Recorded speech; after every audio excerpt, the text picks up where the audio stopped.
Nobody in LA. Reference imaging. Yeah. No.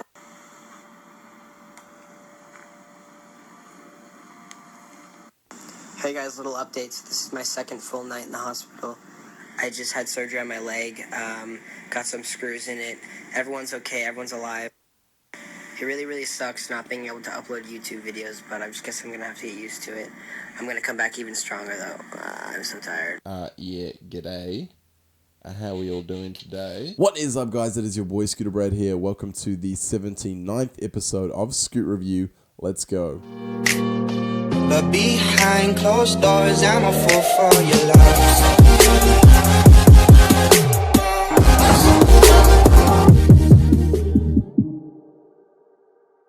Now, because we had a surge in subscribers over the last 48 hours, I want to welcome everybody new to the channel. This is predominantly a channel where I do scootering news. Sometimes other action sports do pop up here and there. I also do vlogs, top fives, and other various kinds of content. So if you guys want to check out some of my videos, you're more than welcome to. Otherwise, feel free to just enjoy these ones. If you're only here to watch for the Tanner Fox information, that is by all means absolutely fine, as there's not much information coming out from their end. So I'm here to compile all that information and just kind of give it to you guys as it does come out. Now, I've got plenty of news topics today, so do not forget to like this video if you do end up enjoying it today. Subscribe if you have not already. Join the notification squad to get a notification every time I upload, which is usually every day.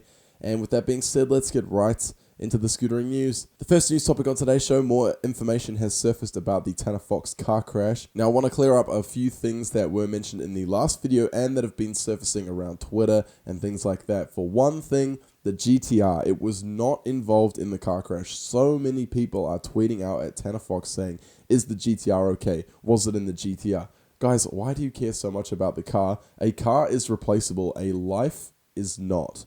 Also, for anyone wondering, the GTR actually went in today to get wrapped. We didn't crash in my car, we crashed in Maverick's 240SX. Secondly, the injuries they sustain. A lot of people are saying that Tanner broke his neck or broke his back and vertebrae and stuff like that because he was in a neck brace. This is not the case. This is usually just a general precaution when people are involved in car accidents because they could have whiplash and they need to be checked out by paramedics and get x-rays and stuff like that before they can be sure that they do not require the neck brace. So that is why he was wearing a neck brace, obviously, when he was taken to hospital in the first instance, and now he's absolutely fine. You'll see on his Snapchat story in a minute that he is no longer wearing the neck brace. As for the third boy in the car, his name is Danny, and he sustained an injury where he was required to have 15 staples put in his body to repair said injury. It is not clear at this point where the laceration or deep cut, if you will, was located on Danny's body, but we will find out in the near future when they do start explaining what specifically happened and where all the injuries did occur. If you've been keeping up with Tanner's Snapchat story, you will know that he also sustained injuries to his upper shoulders and actually bruised a lung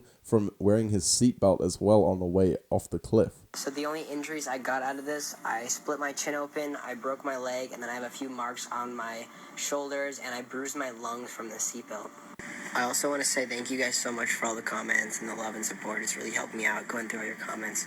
So thank you guys. As for Maverick, his Snapchat story has revealed that he has a majorly black eye and some stitches in his nose from where it was obviously broken. A lot of people have been saying in comments that I've read that they think it's a shame that the driver came out with the less life-threatening injury, but personally, I think that it's just the luck of the cards, you know. It's very fortunate they are all still alive and breathing, so it's good to just be happy about that, yeah? Finally, let's talk about the crash itself. Now, from what people have been saying in comments and other things like that, apparently there's rumors going around that they were either 1, drifting, 2, the brakes failed, 3, they were speeding, or 4, they were just driving recklessly whilst vlogging at the time, perhaps distracting each other or something like that. Essentially, there are a bunch of different theories, and I think perhaps we could rule out drifting because I think the news channel may have specified if they saw tire marks or anything like that on the road prior to the crash. The second theory of the brakes failing could make a lot of sense. I think that if you were going at a reasonable speed, you would still be able to make the corner. Apparently, this road is quite dangerous though, so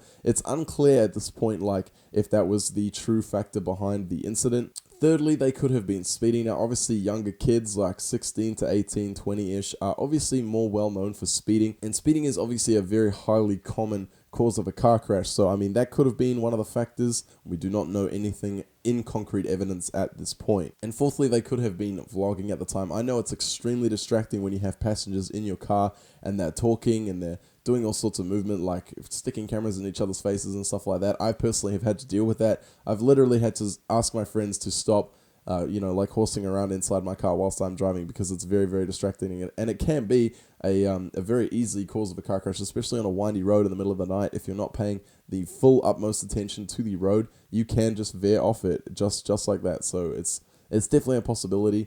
But again, I have to keep saying this is not concrete evidence.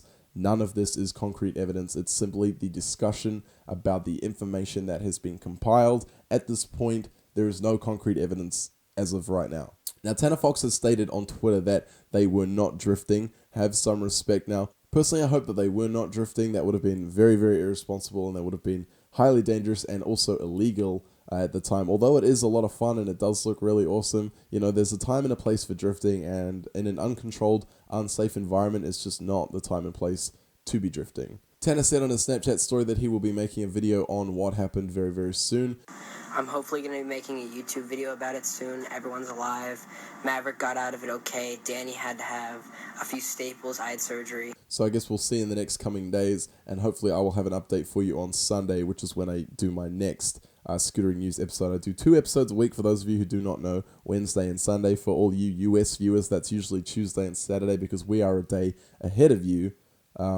And yeah, that's pretty much the deal. Second news topic on today's show, ScootFest is back in the news. They've just wrapped up the competition. As you would have known from last week's Scoot review, I did say the winners and had all the results and stuff like that. But now the highlight reels have started coming out, so you can see some of the tricks and stunts that were performed at ScootFest 2016 by riders such as Cooper Clark, Dakota Schutz, and other various riders like Richard Zelenka and all those big boys out there in the UK who competed in ScootFest. Got 2 videos to show you guys. One is by Ben Howells with additional filming from Adam Watson and Bob Drenth, and the other is from Rowan White Media featuring a cab 900 drop off a ledge. This footage is absolutely insane. Here are some of my favorite clips. Definitely check them out right now.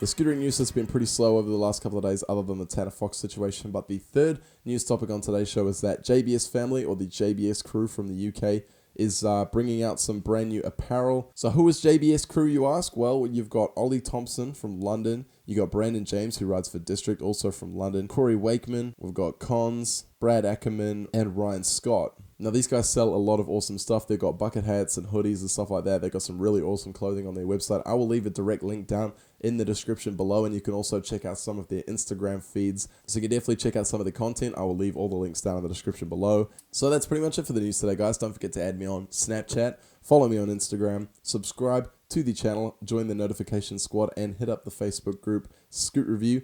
Every post has to be approved by the admin, which is me. Only the best scootering content gets posted on the page. That is it for today's Scoot Review. Thank you guys so much for watching. Bear with me because I'm still quite sick and I have a cough. That's why I look so drained and just... But yeah, thank you so much for watching, and I will see you guys in the next video. But behind closed doors, I'm a fool for your love.